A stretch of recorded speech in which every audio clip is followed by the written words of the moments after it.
Chers auditeurs, les amis, bienvenue sur notre chaîne Jean Sobayo et la déesse. À ce qui paraît, vous êtes de plus en plus nombreux à nous suivre. C'est bien, vous êtes sur la bonne voie. Alors, notre chaîne traite de sujets d'actualité, de droit, de finances, de relations sociales, de relations humaines et de ressources humaines. Les 5 piliers. Droit, finances, relations sociales, relations humaines, ressources humaines. C'est une chaîne qui se veut ludique, éducative. Elle doit permettre à l'auditeur de mieux s'informer, de s'exprimer, de se divertir. Et en plus de se former, développer ses compétences techniques et relationnelles. Booster sa carrière professionnelle et sa vie personnelle grâce notamment à nos coachings que nous mettons à votre disposition. Alors le thème d'aujourd'hui, c'est un thème très important pour nous.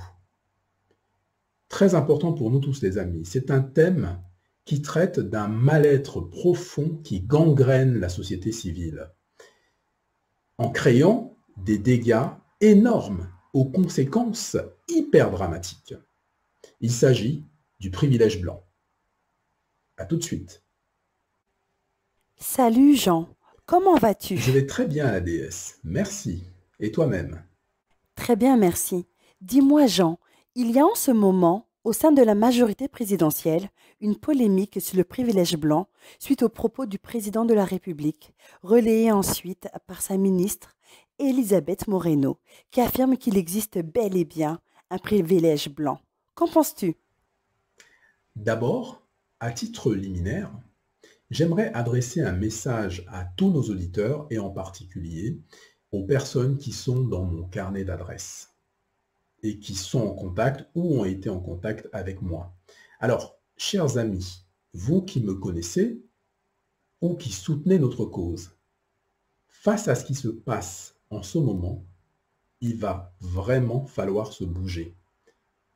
Nous avons créé une association qui regroupe aujourd'hui plus de 150 personnes. Tous les jours, nous nous battons pour préserver les droits et les intérêts de nos adhérents.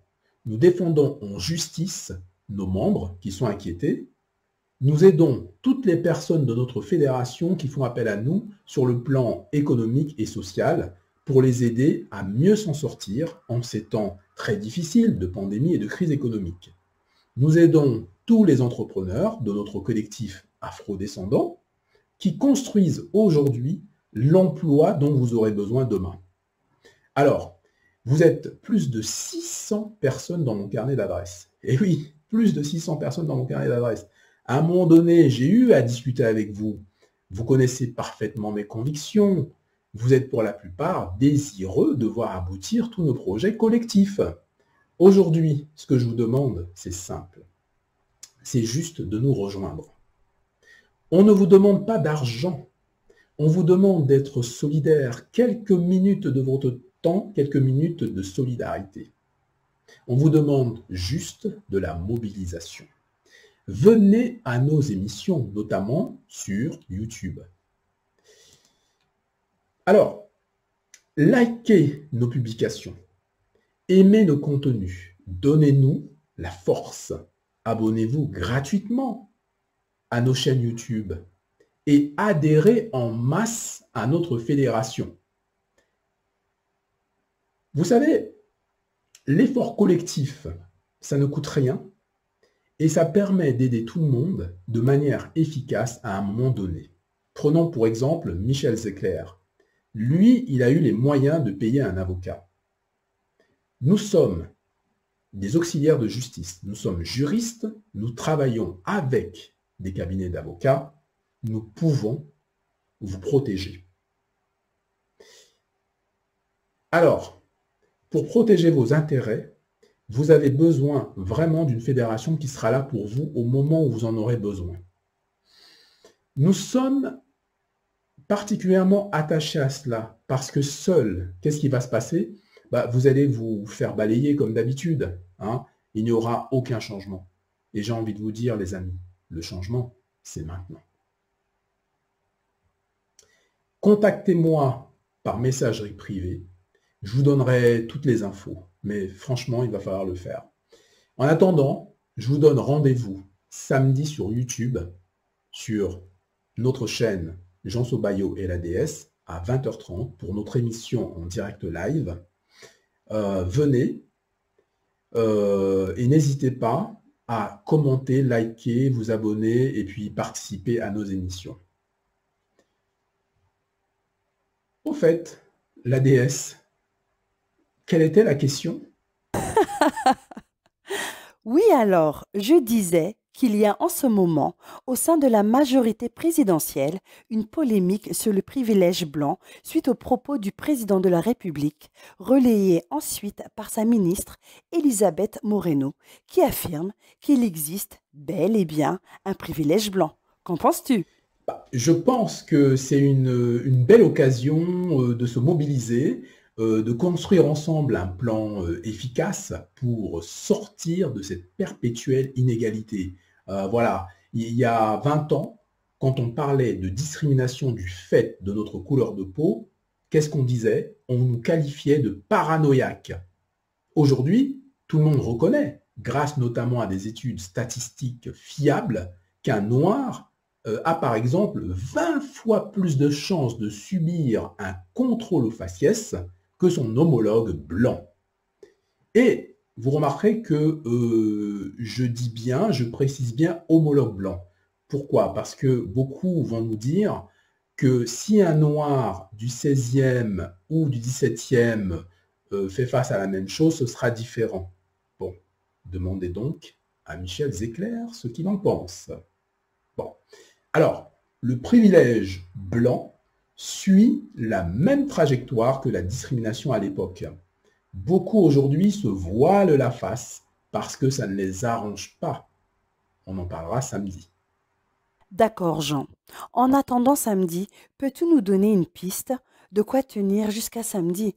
Au moins une ou plusieurs raisons pour lesquelles l'Élysée a statué. Oui, j'aimerais bien la déesse, mais je ne suis pas dans la tête du président de la République. Alors, on peut néanmoins supposer qu'il y a forcément plusieurs raisons qui peuvent être d'ordre politique. Hein. Pour répondre à ta question, donc ça peut être aussi d'ordre économique, d'ordre social, d'ordre moral ou même d'ordre personnel. J'ai le sentiment qu'on assiste à un tournant républicain. Je m'explique. Il ne devrait pas y avoir de privilège du fait de sa couleur de peau dans une république. Ce n'est pas normal d'être privilégié parce qu'on est blanc dans la République française. Ce ne sont pas des concepts républicains. La Constitution française n'autorise pas ce genre de choses. C'est même anticonstitutionnel. Pourquoi? Parce que ce n'est pas dans la norme. La norme, c'est l'égalité. Rappelons, pour ceux qui ont volontairement la mémoire courte, le principe du socle fondamental. Qu'est-ce que le socle fondamental? C'est la liberté, l'égalité et la fraternité. Voilà. Alors, la raison numéro 2, ça peut être les insécurités sociales. Insécurités sociales qui peuvent fragiliser la France, qui risquent de fracturer la France. Qu'entend-on par insécurité sociale? À titre d'exemple, les Gilets jaunes, les affaires Adama Traoré, le séparatisme, Michel Zecler, ainsi de suite. Bon. Et puis, la troisième raison, on pense également à une élite qui est très jeune et qui ne supporte peut-être plus les errances du passé, les erreurs ou les méfaits de leurs anciens. Ça peut être une piste. Alors, vous voyez, nous, on part avec des a priori, on va dire, plutôt positifs, mais bien entendu, il peut y avoir des raisons un peu plus sombres, des raisons peut-être géopolitiques, économiques. On compte sur vous pour venir en débattre avec nous samedi et poursuivre donc comment dire, le traitement de ce beau sujet. À samedi.